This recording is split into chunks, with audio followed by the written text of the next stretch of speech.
if someone has to be honest, it's gonna have to be me.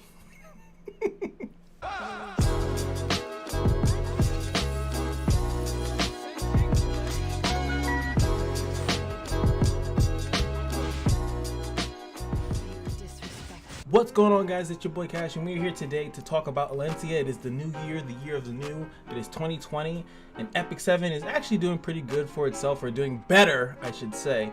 But outside of that, we have the new hero here, and I'm gonna be honest, man, because I see a lot of people talking like that she's good. I mean, on paper, I think she's nice. We already knew about how the S2 works, we know how the S1 works, and we know how the S2, but the one thing we didn't know about the S2 were the odds. I don't think that they said the odds before on like how often the mind's eye is going to be there, and I also don't think that we knew it was only going to be for one turn. That kind of sucks. Now, if we remember correctly, her base speed was 106. Let me see if she's in the game, because I don't feel like looking at that video again. Yeah, if I remember correctly, her base speed is like 106, 105 or something like that. Now, the thing with her is that her game plan initially is that you're going to lead off with the S3, which is the Genesis, as you guys know, and then you will be S1ing until your thing comes back on, cooldown, because the S3 does AoE damage. It also has the defense buff, which is, great for HP scaling unit. My issue here with this character is that you have to S3 first. If you were to get Mind's Eye in the beginning, so the thing about when you first start using her is that the S3 is there, it dispels all buffs, right? And it gives you the defense buff, which is nice, right? But at your first turn. So your first turn, even if you were to get Mind's Eye because you got outsped by the Fallen CC or the Seaside Bologna or whoever the heck, right? Because it doesn't matter how she's hit, whether it's AoE or whether it's single target. Then she gets this. Now you have to definitely pop this up, right? So it's 50%. So first turn you S3. Your Mind's Eye is gonna go away. And you gotta hit again. I feel like that's just a little bit too slow. Like if you were asking me, I think that's just a little bit too slow for what you want the S2 to do, which is to lower the cooldown of the S3. Again, the reason why you need to use the S3 first, or else this is kind of stupid. Technically, yes, you can trigger the S2 multiple times once the Mind's Eye is there, but only on counter. So if you're not running counter, then this is not going to be triggered really much at all, because you're going to get the Mind's Eye, and then, like I said, your first turn you're S3ing regardless, so that's pretty much not going to work. Your next turn you're going to be S1ing, because that's the only thing you can do, and then you would trigger that. You need the Mind's Eye there. The other thing is that she has nothing to really stop or prevent any stuns. I think that would have been a good thing, maybe if she had innate effect resistance or something like that. She does get effect resistance once she has Mind's Eye. I think does it show it here? No, it doesn't. Mind's Eye gives you, I think, 20 or 25% effectiveness and effect resistance, but you can already be stunned by that point. So, or blind as well. But I don't think the blind matters, because you'll still do the attack and then the follow-up. It doesn't matter if that misses or not. I think that they needed to give it more gusto. I also think that maybe it would have been good if this was 100% at max Mola, and then it would have became more consistent, and it would have made her more of a threat, because she can technically take multiple hits and still not get Mind's Eye, and I think that that's a problem. So the S3 goes down to a 4-turn cooldown. So you get one Noble Blood proc, right? And then now it's, boom, it's 3. And, it's be nice. She just has to survive, but you can't go lifesteal. If you go anything that's not counter, I feel like you're just really bare bones screwed. And counter also has RNG into it, whether or not it's gonna proc or not. So I think counter is 25, 20, everything's 20-25%, because I don't remember off the top of my head. I can actually check that and not be lazy. Counter is 20% chance to counter. So you have to get the 50% chance to proc on the Mind's Eye. You need a 20% to counter. Kind of a lot, it's a little bit of a lot. Or if she would have had some innate counter thing inside of her thing, like maybe when she's in Mind's Eye, she does counter as well. I think it just needs one more thing in it to make it a little bit, make her stronger. I don't think that she's in a state where she's going to be overpowered or broken. Her S3 is strong, taking all the buffs away from everybody. And like I said, dispelling all buffs is really strong, and giving her defense buff, but she needs that turn, and like I said, there's nothing to get her that. Even if maybe it said that she starts off this round with Mind's Eye, would be pretty good too.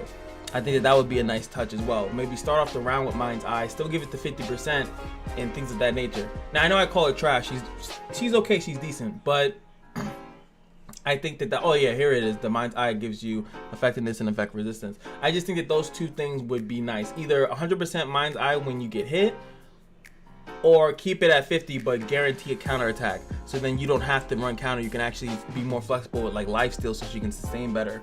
Because anything else besides counter, you're only gonna get Mind's Eye, the Mind's Eye. I keep calling it Mind's Eye, but the trample, you're only gonna get the trample once.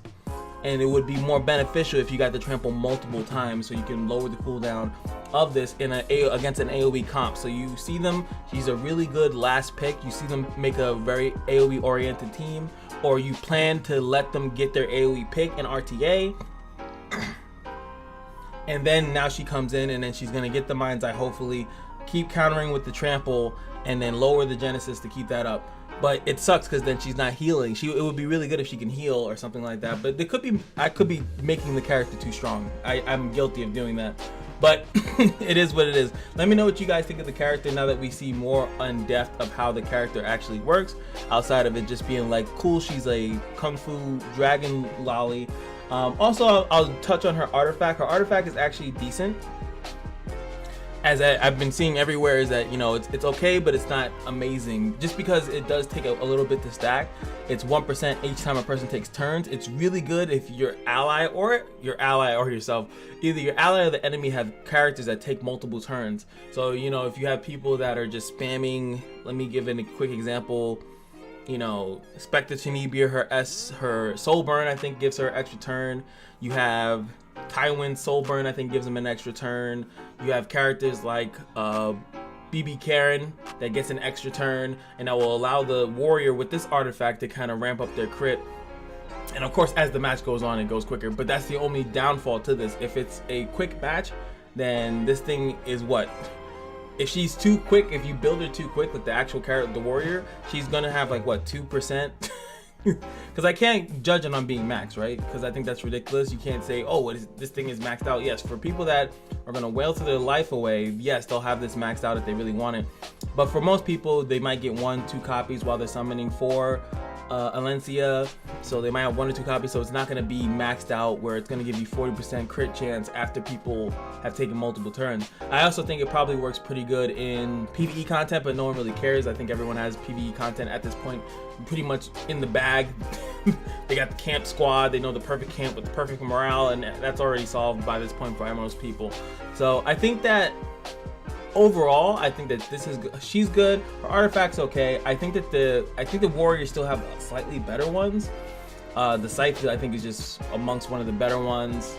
Draco plate. Let me look at the rest of them so I can sound intellectual. Without further ado, that's just gonna be it for me. I definitely want to do a guide on her as soon as possible. Pretty much as soon as she drops, after like the next day afterwards, which will be Thursday. I'll have a guide out on her, and we'll look through all the rest of the artifacts that might be good on her, including her own, and what other builds, and I mean counter. I might as well just skip the gearing part, because that's pretty much all that's going to be.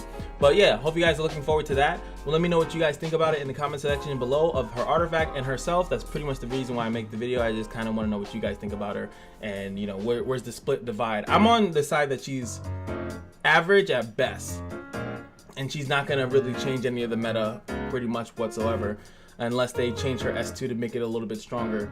But she's technically a fine character. I think she's a proper Nat 5 character. If they were to buff her, it would be like what they did with A Ravi. Okay character, could be better.